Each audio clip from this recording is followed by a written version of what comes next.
Hey, how are you? Sorry to keep you waiting all. Howdy. Well, I might start on the other one first, Doc, if that's okay. Morning all, or afternoon all. Testing 1, 2, David Crisafulli with Laura and Sam. Sam has a koala on his tie. A bit of strategy right there. Before we discuss what we're here for, I just want to say that moments ago I was informed that the state government has eventually relented on our campaign to ensure that young Queenslanders can stop being milking cows when it comes to getting their learners' licences. And for months we have prosecuted that the licence rip-off was just going too far. And when you looked at the figures, it was clear that Queensland learners weren't being cut a break. And we listened. We listened to them when they told us that it was meaning the difference between them being able to afford to go and see a friend or not. We listened to parents who told us about children who were denied the opportunity to get their learner's licence because of the costs. We listened to Queenslanders across the state. And for months, the state government said that there wasn't a problem and that they would look at it in due course. Well, today, a step in the right direction. The fee of $186.55 is no longer. It will now be $75. Queensland kids will be $100 better off because they backed us and we backed them. And that's what good, efficient opposition looks like. To point out where there are issues and chart an alternate course. Now, I'll just point out that at $75, that fee is still 3 times what it is in New South Wales and Victoria, and my vision for Queensland is for us to always be the best. But it's a step in the right direction. And on behalf of every young Queenslander who backed our push, I want to say thank you, and there's a few more wins to come. Cost of living matters, and we're listening to Queenslanders who know how tough that is. Well, I'm going to ask Laura to introduce Dr. Mick in a moment, but I just want to say we've had an excellent morning here, and there is no doubt this is a centre that has done some amazing things in this state, but they have some big plans for the future. And at the forefront of what makes Queensland great is an environment that underpins all that we do. And I just want to say that we believe in expanding protected areas in this state. We believe in koala conservation. We believe in making sure that Queenslanders know that the environment is something that underpins all that we do. And on behalf of Laura and Sam, we sincerely want to thank Dr. Mick and the team for their time this morning, and to see their plans for the future fills us with hope that the good work they do will continue and indeed expand in the years ahead. Over to you, Laura. Thanks, David. Thank you, everyone. Well, I'm here as the local state member for Currumbin, and I am so privileged to be able to support the wonderful work that Currumbin Wildlife Hospital and Currumbin Wildlife Sanctuary do. Just over 1 million people come through this centre almost every year, and as the local member, I am really pleased to be able to support them. I'm also really glad that the opposition leader has come down to see firsthand exactly what the Currumbin Wildlife Hospital does for our community. They support our wildlife, they support our community, and every year they make sure that our wildlife is protected and safe, and they release them back into the wild with the support of local community members who bring them in. So I'll let Dr. Mick Pyne tell you more about that. Dr. Mick Pyne is the head of the vet clinic here, so the Wildlife Hospital behind me, and he's going to tell you a bit about the work that the hospital does, but also about their proposed development and how they want to make this hospital a world-class facility, not just in Queensland, but nationally. Amazing. Thanks, Laura. Yeah, look, it's been another very busy year at Currumbin Wildlife Hospital. So we are seeing 14,500 animals throughout 2022, and almost 400 koalas, and certainly the admissions of wildlife, continue to be challenging for us year after year. And I guess it's very much a privilege that we're here to be able to provide the level of care that we can for wildlife, to be treating, rehabilitating, releasing, these native wildlife that come through our doors. And And certainly it's been, continues to be exciting with the vaccine research project that we've been working on now for almost 2 years, where we're now vaccinating koalas against chlamydial disease, and we've vaccinated almost 250 koalas. And it's very encouraging, the results we're seeing, that we're starting to protect this iconic species against such a nasty disease that's causing so many problems with our local koalas. So there's it's been very, I guess, encouraging 12 months, and we've got so much more to do, and I guess we're excited to get through 2023 and get equally some amazing results. And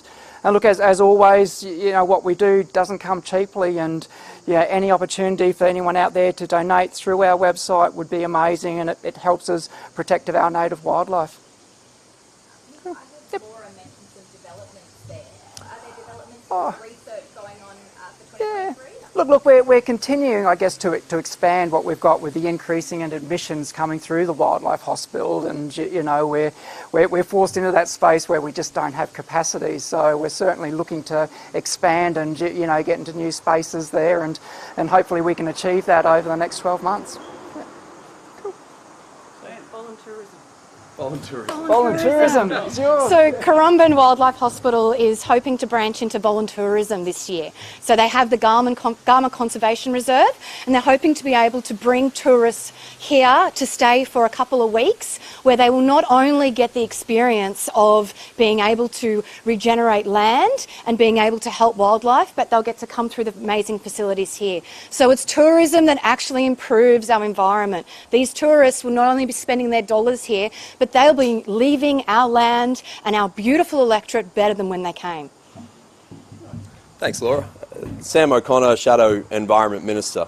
It's been a real privilege to come through here today, where up to nearly 15,000 animals are cared for by the people behind the doors just here, and it's interesting to see their fantastic plans for expansion. And I couldn't help but reflect.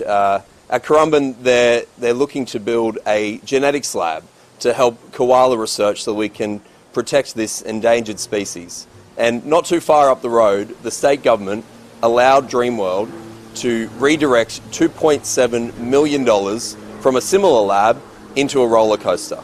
Surely if they could allow them to do that, they could put some support behind this project that we've got here in Currumbin, because Queensland is in the grips of a biodiversity crisis. When the state government came to power, 7.9% of Queensland was classified as protected. 8 years ago, they committed to increase that to 17%. And in that 8 years, it has only increased from 7.9 to 8.21. That's barely a rounding error, and it's not good enough.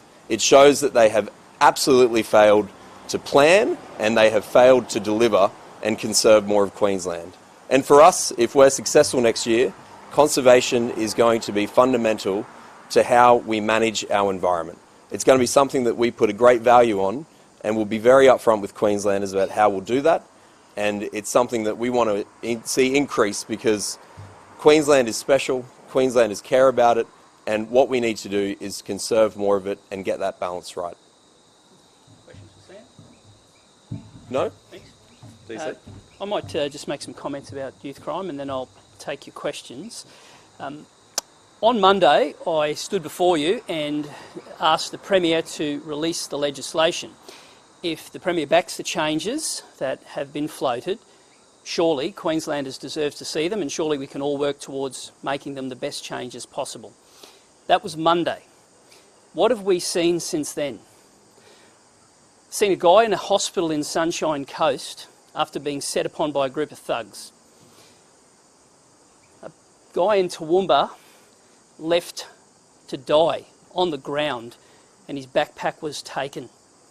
I listened to groups in Toowoomba tell me that they are living in fear.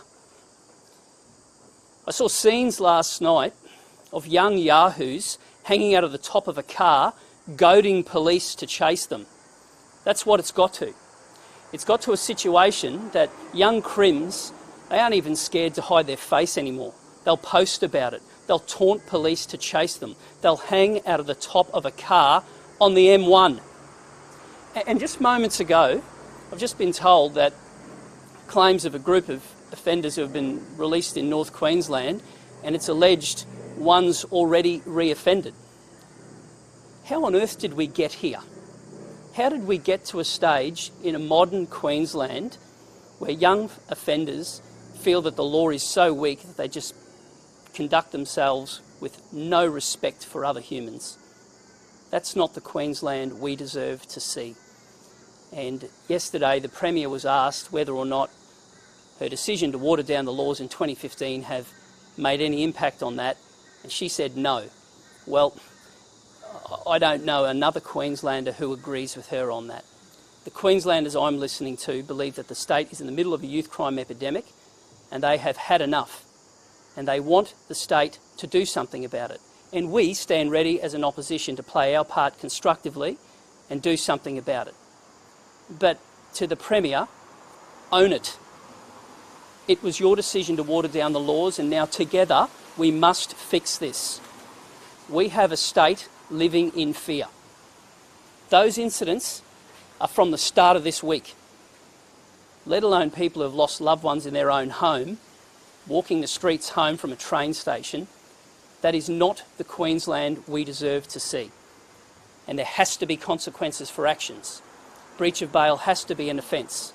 At the other end of the spectrum, let's focus on trying to turn the lives of young children around.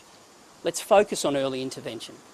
Let's look at education, employment, aspiration, and let's deal with the problem we have in the here and now, and let's make breach of bail an offence, and let's get back to consequences for actions, and let's stop the nightmare that Queenslanders are living through. Over to you. Yeah. All of that is quite expensive, needs some funding. How would the opposition support a hospital like the one here at Currumbin? By ensuring that we don't waste money and we prioritise the things that matter. And I've often stood before you and pointed out to waste. And we're coming up to the anniversary of the Wellcamp fiasco, which was $220 million on a quarantine facility that was barely used, and it was nothing more than a get square with the former federal government. That could fund 22 of these. Now, good governments have priorities and they treat taxpayers' money with respect. And I look at projects like this and I see everything about a modern Queensland. I see us treating the environment with respect, making sure that we don't just point to an icon but do something about it. And we'd like to see the state government support this project. And if they do, I'd be the first person to come back here and say, tick, job well done. I know you mentioned license fees. I just wanted to ask, is it frustrating that it's taken so long for you, or do you think it's a regular government process to have taken this long? Today I want to focus on the fact that we've had a win, and young Queenslanders have had a win.